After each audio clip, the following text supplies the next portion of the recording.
Assalamualaikum warahmatullahi wabarakatuh. Salam sejahtera untuk semuanya. Saya Dr. Hasto.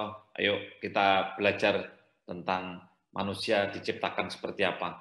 Luar biasa sebetulnya apa yang terjadi ketika ada laki-laki perempuan bercinta, kemudian terjadi hubungan layaknya suami istri, maka laki-laki akan menumpahkan sperma yang jumlahnya minimal 20 juta per cc.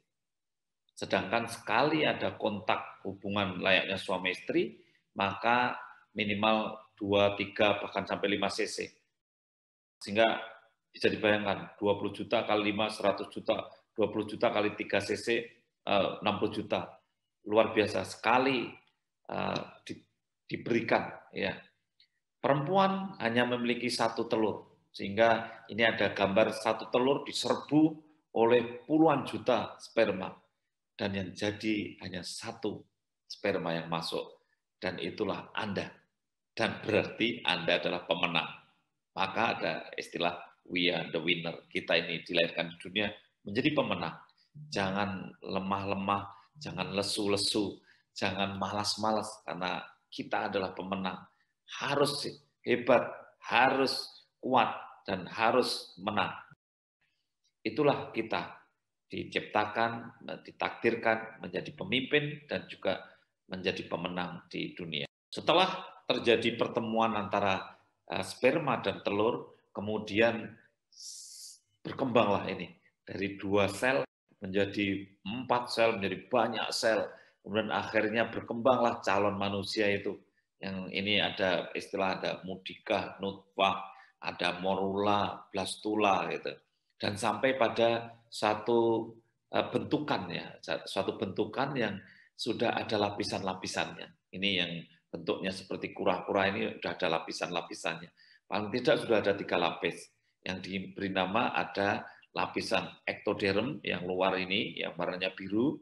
Kemudian ada lapisan yang mesoderm yang di tengah ini. Kemudian ada lapisan yang di dalam, yang paling bawah ini adalah endoderm. Ya, lapisan luar, lapisan tengah, lapisan dalam. Dari situlah manusia berkembang di dalam rahim seorang ibu. Ya, unik memang ketika yang berkembang itu ada yang dominan lapisan luarnya atau ektoderm, ada yang berkembang lapisan tengahnya yang dominan maksudnya, kemudian ada yang berkembang yang dominan lapisan dalamnya atau endoderm, endomorf, mesomorf, ektomorf itu. Nah, ternyata Tuhan Allah Subhanahu wa taala sudah menciptakan nasibnya sejak dari dalam kandungan. Kenapa?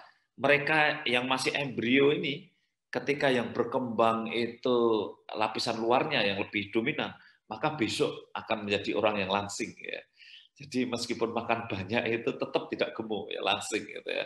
Jangan iri dengan orang yang pingin langsing nggak langsing-langsing ya, karena orang yang tipenya endomorf itu mungkin seperti saya ya, itu yang berkembang ususnya, lapisan dalamnya, sehingga dia makan sedikit pun menjadi gemuk ya. Ini contoh yang endomorf. Nah, yang atletis, yang berkembang ototnya, mereka yang berkembang mesomorf itu, jangan iri juga kalau ada orang yang luar biasa, olahraga hebat, atletis gitu ya. Inilah kita kemudian mengenali ada orang yang tipe-tipenya berbeda.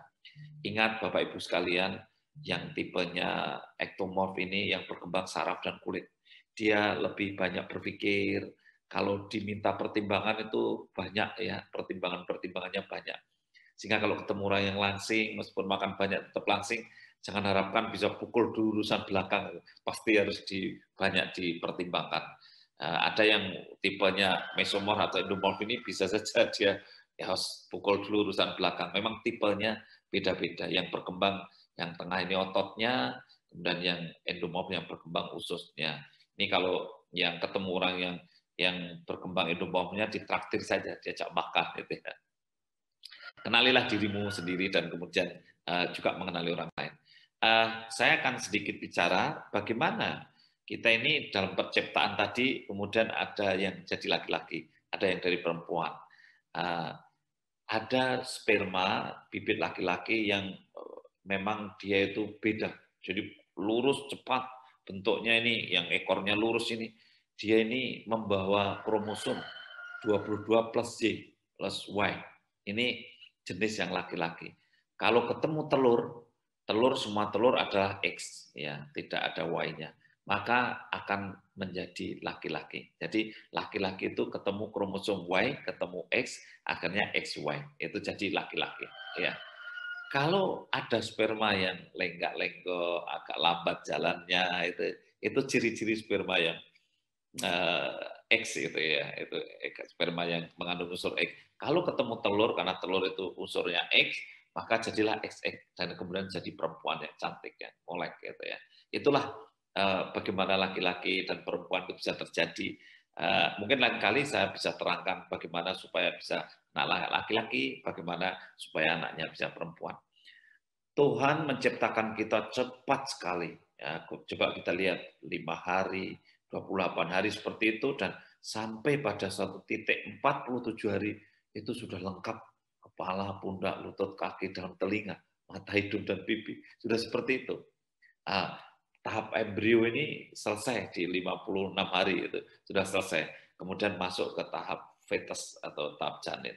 Oleh karena itu pesan yang perlu dicatat, kalau kita ingin melahirkan anak yang sehat, tidak cacat, memang persiapannya bukan setelah hamilnya kelihatan besar. Karena hamil 47 hari ini adalah baru telat 1 bulan. Ya. Sehingga persiapannya justru sebelum hamil plus hamil di minggu-minggu bulan pertama itu. Karena disitulah pembentukan organ. Kalau mau jadi cacat, mau jadi tidak benar di situ. Maka jangan ada kehamilan yang tidak terencana. Karena direncanakan dengan minum vitamin D, vitamin asam folat, dan juga kalau yang anemi tambah darah, maka akan tercipta janin yang dikandungnya menjadi janin yang sehat. Itulah pertumbuhan janin yang luar biasa.